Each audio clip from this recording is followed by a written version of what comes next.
नमस्कार मंडळी, लग्नानंतर होईलच प्रेम या मालिकेमध्ये आता मानिनी जीवा आणि काव्याला मदत करते पार्थ आणि नंदिनीला परत मिळवण्यासाठी। आता इथे काव्य घरी आलेली असते आणि मानिनीशी गप्पा मारत बसलेली असते। तेवढ्यातच जीवा तिथे येतो।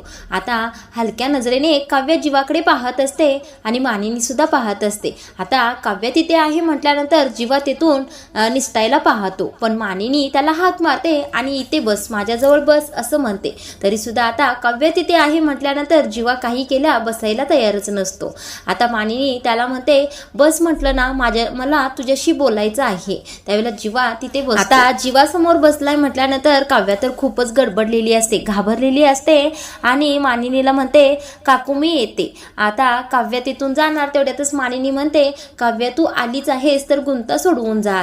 आता पुन्हा काव्या म्हणते, मी थोडा चहा करून आणते। आता असं म्हणून तेथून निघणार, तेवढ्यातच मानिनी म्हणते, अगं काव्या का घाबरतेस एवढी, बस इथे शांत बस थोडा वेळ। आता मानिनी म्हणते, मला तुमच्या दोघांशी थोडंसं बोलायचं आहे। आता मानिनी असं म्हणाल्याबरोबर पटकन या दोघांच्या तोंडून बाहेर पडतं, आमच्या दोघांमध्ये असं काही सुद्धा नाहीये। आता मानिनी म्हणते, अरे पटकन काय रिॲक्ट होताय तुम्ही, म्हणजे मला प्रश्न तर विचारू द्या, तुमच्या दोघांमध्ये काय आहे की नाही हा प्रश्न मला विचारायचाच नाहीये। एवढं तर मी तुम्हा दोघांना ओळखतेस ना। काव्याला पार्थच्या प्रेमामध्ये हळूहळू पडताना आणि नंदिनीचा हळूहळू स्वीकार करताना जीवा तुला देखील मी पाहिलं आहे आणि तुमच्या दोघांचा हा प्रवास मी डोळ्याने पाहिला आहे आणि अनुभवला सुद्धा आहे। आता मला ते सांगा तुम्ही जे मी पाहिलंच नाही आणि जे मला माहीतच नाही, म्हणजे तुमच्या भूतकाळाबद्दल मला सर्व काही मनमोकळेपणाने सांगा। आता मानिनी अशी विचारत असते तरी सुद्धा ही दोघ जण गप्पच असतात। त्यानंतर मानिनी म्हणते, अरे तुमच्या भूतकाळाबद्दल मला सांगायला काय अडचण आहे, ते म्हणतात ना, डॉक्टरांपासून आणि वकिलांपासून काही सुद्धा लपवू नये, तसंच या आईपासून तुमच्या भूतकाळाबद्दल काही सुद्धा लपवू नका, अगदी सगळं काही व्यवस्थित सांगा मला, काय घडलं होतं। आता मानिनी म्हणते, कधी आणि केव्हापासून तुमचं हे सुरू होतं। त्यावेळेला काव्या हळूच बोलायला सुरू करते, लग्नाच्या अगोदर 1 वर्षांपासून आमच्या दोघांचं हे सुरू होतं। आता जीवा सुद्धा करतो आणि त्याच वेळेला मी काव्याला प्रपोज सुद्धा केलं होतं। आता असं म्हणतो आणि जीवाला मात्र या विषयावर बोलायची काहीच इच्छा नसते, म्हणून तो तेवढंच बोलतो आणि पटकन तिथून उठतो आणि त्याच्या रूममध्ये जायला निघतो। तेवढ्यातच मानिनी उठते आणि त्याला अडवते। आता जीवा मानिनीला म्हणत असतो, अगं आई का थांबवतेस, मला या विषयावर काहीच बोलायचं नाहीये। त्यावेळेला मानिनी म्हणते, अरे बोलणं गरजेचं आहे, कारण तुमच्या दोघांमध्ये हे जे अवघडल्यासारखं वातावरण आहे ना, ते कधी ना कधीतरी संपवलंच पाहिजे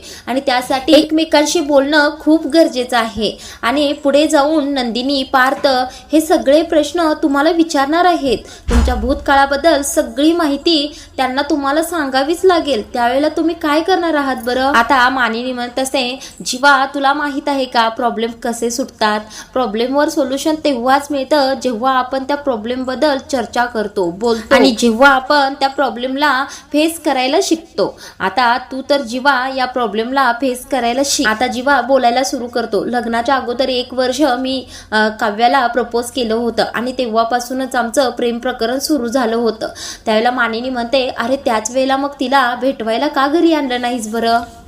आता मानिनी बोल ना असं म्हणत असते, तेवढ्यातच काव्या तिथे येते आणि म्हणते, काकू मीच त्याला घरी सांगायला नको असं सांगितलं होतं, कारण जोपर्यंत तो आयुष्यात सेटल होत नाही, त्याचं काम व्यवस्थित सुरळीत सुरू होत नाही, तोपर्यंत आपण घरी काहीच सांगायचं नाही असं आमच्या दोघांचं ठरलं होतं। आता जीवा म्हणतो, पण त्याच वेळेला दादाचं स्थळ नंदिनीला जाईल हे आम्हाला माहीत सुद्धा नव्हतं, पण ज्या वेळेला आम्हाला हे कळलं त्यावेळेला खूपच आनंद झाला आणि आमच्या दोघांना असं वाटलं की त्यांचं झाल्यावर आमचाच नंबर आहे, पण तसं काहीच झालं नाही, सगळं वेगळंच घडत गेलं। लग्नाच्या दिवशी त्या लहान मुलीला हॉस्पिटलला घेऊन गेलो मी, त्यावेळेला वाटेत नंदिनीला कोणीतरी किडनॅप करून घेऊन जात आहे हे मी पाहिलं आणि तिला वाचवून ज्यावेळेला मंडपामध्ये घेऊन आलो त्यावेळेला या दोघांचं लग्न झालं होतं।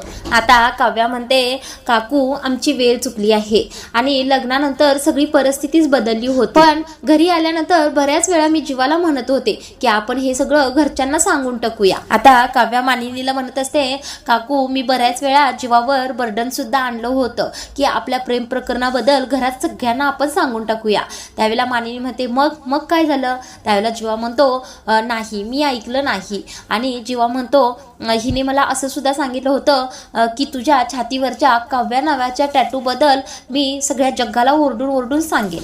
आता जीवा असं सांगत असतो त्यावेळेला मानिनी म्हणते, मग तू काय केलंस त्या काव्या टॅटूचं? त्यावेळेला जीवा म्हणतो, मी तिला सांगितलं की जरी तू सांगितलंस की माझ्या छातीवर काव्या नावाचं टॅटू आहे, तर मी सांगेन सर्वांना की काव्या नावाची मुलगी जगात तू एकटीच नाही आहेस, दुसरी कोणीतरी आहे म्हणून. आता मात्र जीवाचे हे बोलणं ऐकून मानिनी थोडीशी चिडते. आता म्हणते, जीवा हे संस्कार दिलेत का रे मी तुला?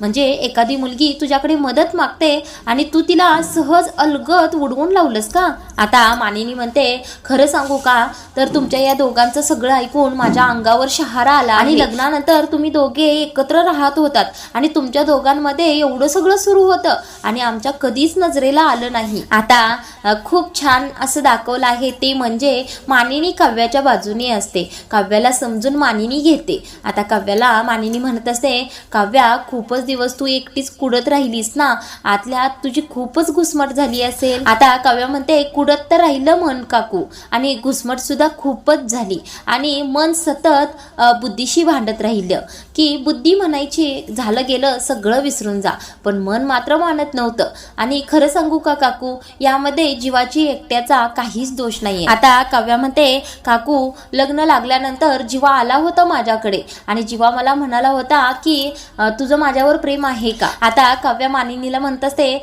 जीवाची यामध्ये खरंच काही चूक नाही, कारण आमचं ज्यावेळेला लग्न लागलं त्यावेळेला जीवा माझ्याकडे आला होता. आता पाठीमागचा क्षण दाखवला आहे त्यामध्ये पाठीमागचा क्षण लग्नादिवशीचा दाखवला आहे, ज्यामध्ये जीवा काव्याकडे आलेला असतो आणि तिला म्हणत असतो, तुझं माझ्यावर प्रेम आहे का? त्यावेळेला काव्या म्हणते, हो खूप जीवापाड प्रेम आहे तुझ्यावर. त्यावेळेला जीवा म्हणत असतो, मग काढून टाक हे गळ्यातील मंगळसूत्र. आता त्याच वेळेला जीवा म्हणत असतो, मी बाहेर जाऊन सगळ्यांना सांगतो आमचं दोघांचं एकमेकांवर प्रेम आहे आणि आम्ही हे लग्न मानतच नाही. आता काव्या हे सांगताना ऐकून मानिनी म्हणते, आणि त्यावेळेला तू नाही म्हणाली असशील बरोबर का? त्यावेळेला जीवा लगेच पुढे येतो आणि या सगळ्यामध्ये माझा एकट्याचा काहीच दोष नाहीये. मी काव्याला लग्नादिवशीच म्हणालो होतो की आपण हे सगळं सगळ्यांना सांगून टाकूया, वाटल्यास मी सांगतो सगळ्यांना बाहेर जाऊन हे. पण त्यावेळची परिस्थिती अशी होती की काव्या या गोष्टीला तयारच झाली नाही. आणि त्यानंतर मी एकदा मनाची तयारी सुद्धा केली होती की घरी सगळ्यांना हे सत्य सांगायचं. त्यावेळेला घरी येऊन पाहिलं नंदिनीला आणि त्यावेळेला माझ्या मनात विचार आला की मी हे सगळं जर नंदिनीला सांगितलं आणि तिला धक्का बसला आणि तिने जर जीवाचं बरं वाईट करून घेतलं तर. आणि त्याच वेळेला काव्याच्या आईला सुद्धा हार्ट अटॅक आला होता आणि तीच परिस्थिती इतर कोणावर येऊ नये म्हणूनच आम्ही शांत राहिलो. आता मानिनी म्हणते, अरे हो सगळं ठीक आहे, पण हे सगळं पाठीमागे सरलं कसं का? हळूहळू सगळं विरत गेलं. आता मानिनी असं म्हटल्यानंतर जीवा त्या टॅटू बद्दलचं सगळं सांगायला सुरू करतो. आता तो म्हणत असतो, अखेर तो दिवस आलाच आणि काव्या नावाचा टॅटू मी माझ्या शरीरावरून कायमचा घालवला. मी माझ्या छातीवरचा टॅटू पूर्णपणे जाळूनच टाकला आणि त्याच दिवसापासून आमच्या या प्रकरणाला फुल स्टॉप लागला. आता त्यावेळेला मानिनीची चांगली स्टूप पेटते. तिला पाठीमागचं आठवतं ज्यावेळेला जीवाला भाजलेलं असतं. आता पटकन पुढे जीवा पुढे येते आणि मानिनी म्हणत असते, अरे काय जीवा, म्हणजे फार्म हाऊसवर तुला जी दुखापत झाली होती ती हीच का? म्हणजे तू स्वतःहून स्वतःला भाजून घेतलं होतं? आता काव्या पुढे येते आणि मानिनीला म्हणत असते, हो काकू, आणि तेव्हापासून आम्ही आमच्या नात्याचं सगळं काही थांबवलं होतं. आता जीवा म्हणत असतो, आणि त्या दिवसापासून आम्हाला जे काही मिळालं आहे ते आम्ही तपासायला सुरुवात केली आणि तेव्हाच आम्हाला कळालं की आम्हाला आयुष्यामध्ये किती सुंदर गोष्ट मिळाली आहे. त्यावेळेला काव्या म्हणते, हो, आणि त्याचमुळे मला पार्थ मिळाले, म्हणजे अनलिमिटेड प्रेम करणारे ग्रीन फ्लॅगच मिळालेत मला. आता काव्याच्या तोंडून ग्रीन फ्लॅग शब्द ऐकून मानिनी म्हणते, ग्रीन फ्लॅग म्हणजे हिरवा झेंडा, म्हणजे काय म्हणताय तुम्ही? मला काही कळलं नाही. त्यावर जीवा म्हणतो, आई ग्रीन फ्लॅग म्हणजे नात्यातील ती व्यक्ती जी आपल्यासाठी सगळं काही करते. आता काव्या म्हणते, जी आपल्याला हवं ते देते. जीवा म्हणतो, जी आपल्यासाठी एकदम परफेक्ट असते. जीवा म्हणतो, जी व्यक्ती आपल्यासाठी परफेक्ट असते. आणि काव्या म्हणते, जी व्यक्ती आपल्यासाठी सगळं काही काहीही आपल्या आवडीचंच करते. आता काव्य आणि जीवा दोघे म्हणत असतात, जी व्यक्ती आपल्याला जे काही आवडेल तेच करत असते. आता हे ऐकून मानिनी म्हणते, ग्रीन फ्लॅग बद्दल तुमच्या डोक्यामध्ये किती चुकीच्या गोष्टी आहेत. आता मानिनी म्हणत असते, आयुष्यामध्ये कोणतंही नातं किंवा त्या नात्यामध्ये कोणतीही एखादी व्यक्ती कधीच परफेक्ट नसते. आता हे ऐकून काव्य थोडीशी वेगळी रिॲक्ट होते. आता मानिनी म्हणत असते, ती व्यक्ती तुमच्या मनासारखी वागत आहे म्हणून तुमची ग्रीन फ्लॅग आहे. एखाद्या जोडप्यामध्ये जर एकच व्यक्ती सतत काहीतरी सहन करत असेल आणि एकच व्यक्ती कुडत असेल, त्या नात्यामध्ये काही इक्वॅलिटीज नसेल तर काय उपयोग आहे. आता मानिनी थोड्या चिडक्या सुरामध्ये जीवाला म्हणत असते, जीवा नेहमी त्याच व्यक्तीने तुला महत्व द्यायचं का? तू एवढा मोठा कोण लागून गेलास आणि नेहमी तीच व्यक्ती तुमच्या मनासारखं वागेल असं कशावरून? आणि समजा ती व्यक्ती सतत तुमच्या मनासारखंच वागत असेल तर तुम्ही त्या व्यक्तीचा गैरफायदा घेणार. आता काव्या म्हणते, नाही, आम्ही कधीच गैरफायदा घेणार नाही. त्यावेळेला मानिनी म्हणते, नाही कसं? हो, तुम्ही घेतलाय गैरफायदा, तर त्यांचा घेतलायच. आत्ताच तुम्ही म्हणालात ना, जीवा म्हणाला की नंदिनी आणि तू म्हणालीस पार्थ माझ्या आयुष्यातील ग्रीन फ्लॅग आहेत. आता मानिनी म्हणते, ग्रीन फ्लॅगचा खरा अर्थ तुम्हाला सांगू का? ग्रीन फ्लॅग म्हणजे ती व्यक्ती असते जी व्यक्ती आपल्याला समजून घेते, आपल्यावर मनापासून प्रेम करते, जी व्यक्ती कायमस्वरूपी तुमच्या सोबत राहते, तुमचं चुकलं तर तुमचे कान धरते आणि तुमचं कौतुक करण्यासाठी अशी व्यक्ती अक्षरशः स्वतःचा जीव ओवाळून टाकते. आणि अशा ग्रीन फ्लॅग वाल्या व्यक्ती म्हणजे नंदिनी आणि पार्थ होते. त्यानंतर काव्या म्हणते, काकू होते म्हणजे अजून सुद्धा आमचे ते पार्टनर आहेतच. आता काव्या थोडी घाबरून म्हणते, काकू तुम्ही असं का म्हणत आहात? म्हणजे आमचे पार्टनर आम्हाला स्वीकारणार नाहीत का? त्यावेळेला मानिनी म्हणते, स्वीकारतील, नक्की स्वीकारतील. आता मानिनी म्हणत असते, आता तुम्ही मला जे काही मनमोकळेपणाने सांगितलं आहे ते सगळं ऐकून मला खूपच छान वाटत आहे, म्हणजे आतून शांत वाटत आहे. आता तुमचं नातं हे पहिल्यासारखं होण्यासाठी थोडा वेळ द्यावा लागेल. तुम्ही जर हे सगळं त्या दोघांना सांगितलं तर त्यांना सुद्धा असंच शांत वाटेल. आता तुम्ही दोघांनी मात्र माघार घेऊ नका आणि हार मानू नका. कधी कधी नात्यांमध्ये असा खूप जास्त दुरावा येतच असतो आणि कधी कधी तो दुरावा इतका वाढतो की मग प्रेमाची किंमत कळायला सुरू होते. अर्थात तुमच्या चौघांमधील दुरावा लवकरच कमी हो हीच देवाकडे प्रार्थना करणार आहे मी. आता मानिनी म्हणत असते, आता तुम्हा चौघांना एकत्र आणण्यासाठी काहीतरी करावं लागेल. आता जीवा पटकन म्हणतो, आई काय करावं लागेल? आता काव्या म्हणत असते, हो ना काकू, काहीतरी करूया आपण. आता काव्या सुद्धा म्हणत असते, काकू मला सुद्धा देशमुखांची माफी मागण्याची एकही संधीच मिळाली नाही हो. त्यानंतर मानिनी म्हणत असते, तुम्ही दोघं जर लग्नानंतर एकाच घरात राहत नसतात तर ही परिस्थिती निर्माण झाली नसती आता. आता मानिनी म्हणत असते, पण ठीक आहे, काही हरकत नाही, जे झालं ते झालं, आता आपण बदलू शकत नाही. पण आता मी तुम्हा दोघांना मदत करणार आहे, पण तुम्ही दोघांनी प्रयत्न थांबवू नका आणि विश्वास कमी होऊ देऊ नका. आता जेव्हा मानिनीला म्हणत असतो, नाही सोडणार, अजिबात प्रयत्न करणं सोडणारच नाही.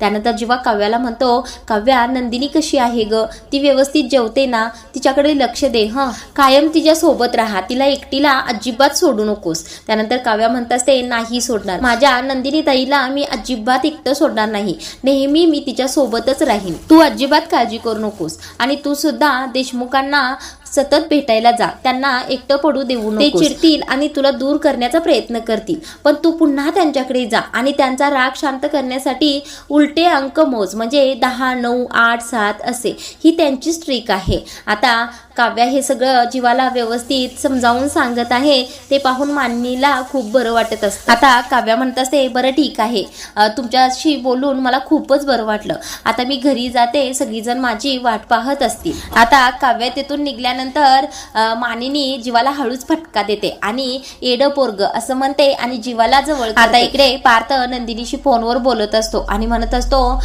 काव्या घरी आले आहेत आणि मला म्हणत होत्या, इथून पुढे तुम्ही काव्या आणि मी पार्थ आहे.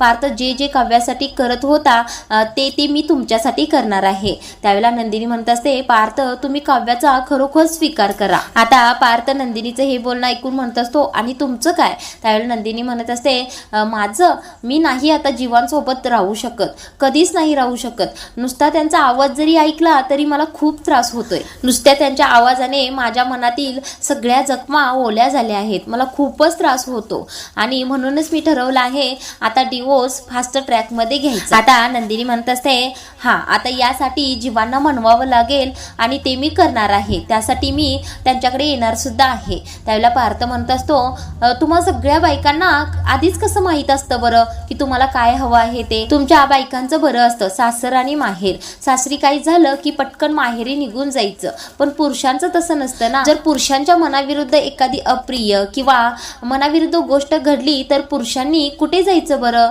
नाही जाता येत ना, त्याच घरात थांबावं लागतं. आता पार्थ नंदिनीला म्हणत असतो, मला तर माझ्याच घरात राहायची इच्छा नाहीये आणि माझ्या रूम मध्ये तर अजिबात जायची इच्छा नाहीये मला. आता काव्या पार्थच्या रूम मध्ये आलेली असते आणि सगळ्या रूम मधून नजर फिरवत असते. काव्या आता पार्थच्या रूम मध्ये आलेली असते आणि सगळ्या रूम मधून ती हलकीशी नजर फिरवते. आता तिला पार्थच्या सगळ्या आठवणी आठवत असतात. आता ती ड्रेसिंग टेबल जवळ जाते. आता ते तिला बॉडी लोशन ती हातामध्ये घेते आणि पार्थांना लावत असते ते तिला आठवतं. आता परफ्यूम हातात घेते आणि पार्थच्या अंगावर परफ्यूम ती मारत असते ते सुद्धा तिला आठवतं. आता बेडकडे पाहते आणि पार्थ एकदा थंडीने कुडकुडत असतात आणि तिला एसीचा रिमोट मिळत नसतो म्हणून ती पार्थांच्या अंगावर घालते हे सुद्धा तिला आठवतं. आता दोघांनी बेड शेअर करत आपण दोघे रूम पार्टनर आहोत असं म्हणताना काव्या स्वतःला आठवत असते. आता काव्या स्वतःच्या मनातच विचार करत असते, काव्यार्थ नावापर्यंतचा प्रवास या रूमने पाहिला आहे. आम्हा दोघांनाही हसताना, रडताना, प्रेम करताना, फिसकारताना सगळं काही ह्या रूमने पाहिलं आहे. ही खोली आमच्या दोघांची आहे आणि आमचीच राहील. कसं ते माहित नाही, पण मी या खोलीमध्ये परत येणार हे नक्की. आता काव्या स्वतःच्या मनातच म्हणत असते, काव्या तू अशी हार मानायची नाहीस, कारण तुला तुझ्या पार्थांना परत मिळवायचं आहे. आता असा विचार करून झाल्यानंतर काव्या पार्थच्या टेबलकडे जाते. आता तिथे काव्याचं स्केच काढलेलं असतं पार्थने ते असतं. आता काव्या ते स्केच हातामध्ये घेते आणि त्या स्केचवरून हात फिरवतच म्हणत असते, तुम्हाला परत मिळवूनच शांत बसणार आहे, हे वचन आहे तुम्हाला काव्या पार्थ देशमुख हिचं. आता आजचा भाग इथे थांबवला आहे आणि पुढील भागामध्ये वसवत त्या रम्याला म्हणत असतात, रम्या तुझी ही स्वप्न पाहत आहेस, ती स्वप्न ती काव्या पूर्ण होऊन देईल का? ती पिस्कारलेली मांजरच आहे. त्यावेळेला रम्या म्हणत असते, ती जरी मांजर असली तरी मी वागीन आहे. आता इकडे नंदिनीच्या हातून जीवाच्या आणि नंदिनीच्या एका फोटोला चुकून लाईक पडतं आणि हे पाहतो जीवा. आता जीवा लगेच नंदिनीला फोन लावतो आणि म्हणत असतो, तू आपल्या फोटोला लाईक केलंस? त्यावेळेला नंदिनी म्हणत असते, मी ते लाईक मुद्दामून नाही केलं. आता नंदिनी म्हणत असते, मी त्या फोटोला लाईक केलेलं नाही, माझ्या हातून चुकून झालं आहे. त्यावेळेला जीवा म्हणत असतो, आपली आठवण येत आहे म्हणूनच तू ते फोटो बघत बसली होतीस ना. आता पुढील भागामध्ये नेमकं ही रम्या काय करणार आहे आणि जीवा आणि नंदिनी पुन्हा एकत्र येतील का तेच पाहणार आहोत.